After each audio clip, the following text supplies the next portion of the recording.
Hello， 大家好，我是正正。关于驱魔，看过正正视频的小伙伴肯定知道著名的阿米提威尔事件、恩菲尔跟骚灵事件的灵异鬼屋，一般都是闹鬼的房子被一个幽灵困扰，房子里面有奇怪的声音都算小事了，什么家具自己移动，女孩被附身发出男人的声音，甚至悬浮在半空中，这些超自然事件确实让人毛骨悚然，但都是发生在20世纪，因为在上个世纪，大部分的灵异事件还不能用科学解释，再加上人们也普遍的疑神疑鬼，于是被记录的都是悬的不要的事情。然而，如果是在21世纪还有类似的事件发生，那该怎么解释呢？本期就给大家带来这桩发生在2011年的美国印第安纳州驱魔事件。这是一桩超级吓人的灵异事件，被称为是恶魔之家，因为据说他们的房子被整整200个恶魔包围。天哪，200个恶魔！虽然我也不知道具体是个什么概念，但是这幢房子发生了许多令人难以置信的事情，尤其是家里的几个孩子饱受折磨。那么在这栋房子里面究竟发生了什么？真的有恶魔降临吗？下面就跟我一起来揭秘这个恶魔之家到底是真有其事还是只是一场骗局呢？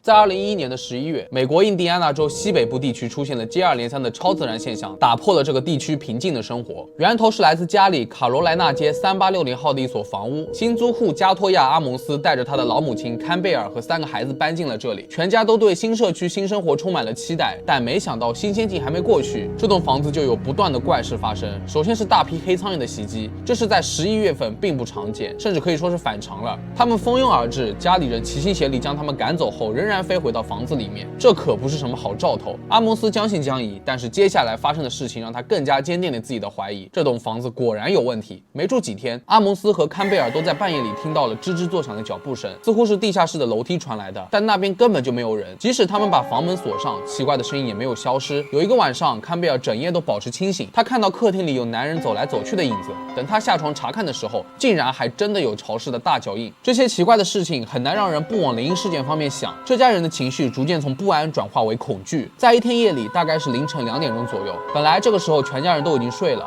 但是由于前一天晚上有亲人去世的缘故，堪贝尔和一群亲戚正在哀悼。突然，阿蒙斯的尖叫声惊动了所有人，他大声喊着妈妈，所有的人都急忙跑进卧室，看见了惊人的一幕。阿蒙斯12岁的女儿漂浮在了床的上方，就像失去了知觉，再怎么喊都没有回应。在场的所有人都手足无措，只好在床边围着女儿做祷告。最终，女儿终于下到了床上，恢复了意识，但她醒来对于发生的事情好像一无所知。后来得知，不仅是女儿，其他的2个孩子也曾遭到困扰。大儿子曾经被一股神秘的力量拖回到房间，小儿子的眼睛会翻白眼，咆哮着对别人说：“该死，我要杀了你！”堪贝尔和阿蒙斯一直坚信这些都是超自然现象，他们一家子绝对是被房子里的恶灵缠上了。于是阿蒙斯开始打电话给各种教会寻求帮助，但大多数人听完后都拒绝帮助，有的人是完全不相信，有的人则是怕沾惹到自己身上。最后，终于有教堂的工作人员听完阿蒙斯一家的遭遇后，愿意前来参观房子。他们告诉阿蒙斯，房子里面确实有幽灵，建议这家人用漂白剂跟氨水来彻底清洁房屋，然后用油在每个门窗上面画十字架，看看能不能起效。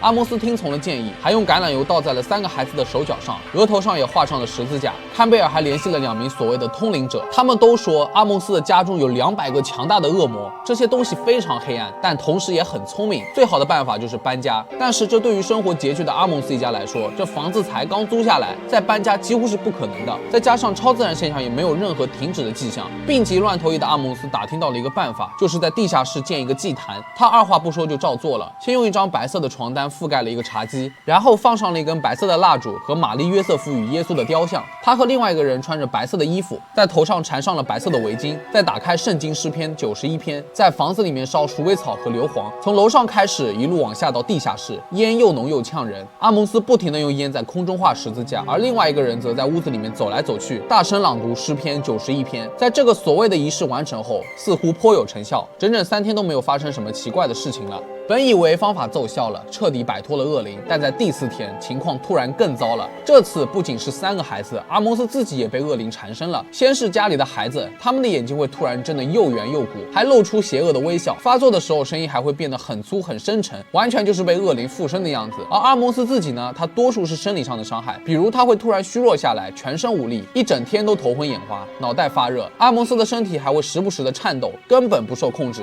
他坚信自己是被恶灵控制了，是无法用医学来解决的问题。更让人毛骨悚然的是，家里最小的儿子还被发现坐在壁橱里，他说自己在和一个男孩聊天，但只有他能看见对方的存在。这个隐形的男孩正在给小儿子描述被杀的感觉。不仅如此，女儿的房间一块床头板也突然掉落，砸到了她的头上，伤口还缝了好几针。这日子就真的没办法过了，甚至有好几个晚上，阿蒙斯一家都不敢住在家里面，只能去睡旅馆。2012年的4月19日，阿蒙斯联系了他们的家庭医生杰弗里·奥涅乌。杰弗里听完他们一家的遭遇后，也前去探访了所谓被恶灵围住的房子。走进房间的他也被吓了一跳，房间里摆放了各种十字架和驱魔用的东西。本来不可怕的地方也被弄得让人很不安。杰里弗注意到这家人的行为可能是产生了幻觉，是妄想症，于是他联系了警方。警察到达后，孩子们被送往医院检查，奇怪的现象并没有就此消失。他的大儿子用恶魔般的声音向杰弗里怒吼，不停地辱骂诅咒他，而小儿子则不停地尖叫，胡乱殴打。在场的医生和警察都乱成了一团。阿蒙斯的女儿还告诉心理健康专家，她有时候会觉得自己被噎住了，被一股不明的力量按住，所以她不能说话，也不能动弹。她还听到了一个声音在说，他活不过20分钟，再也见不到家人了。而且当小儿子被提问的时候，遇到不想回答的问题，也会像着了魔一样。在场的所有人都无法解释正在发生的事情。由于很多人都认为这些孩子是在母亲的指使下表演了这一切，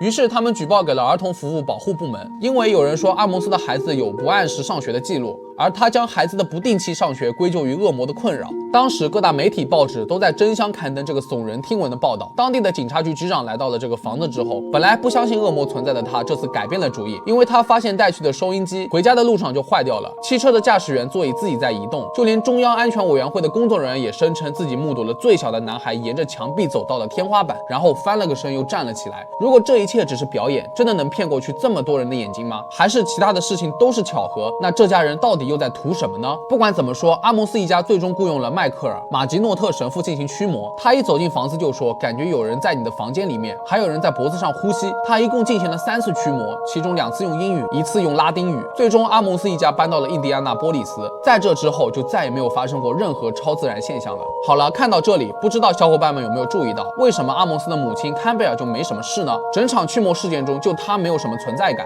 不觉得有点奇怪吗？还是我的观点比较奇特？其实坎贝尔自己的解释是，恶魔并没有影响他，因为他本来就是抵御邪恶的能力。他说自己有一个守护神正在保护着他。然而这房子的房东则一直表示自己很冤枉，历任租客从来都没有说过有什么超自然事件。而且就在阿蒙斯一家出现灵异事件开始，其实他们就已经处于拖欠房租的状态了。房东相信他们完全是为了躲避租金而自导自演了这场骗局，自己的房子还由此被平白无故的贴上恶魔之家的标签，变得无人问津。你们说这冤不冤呢？再者，根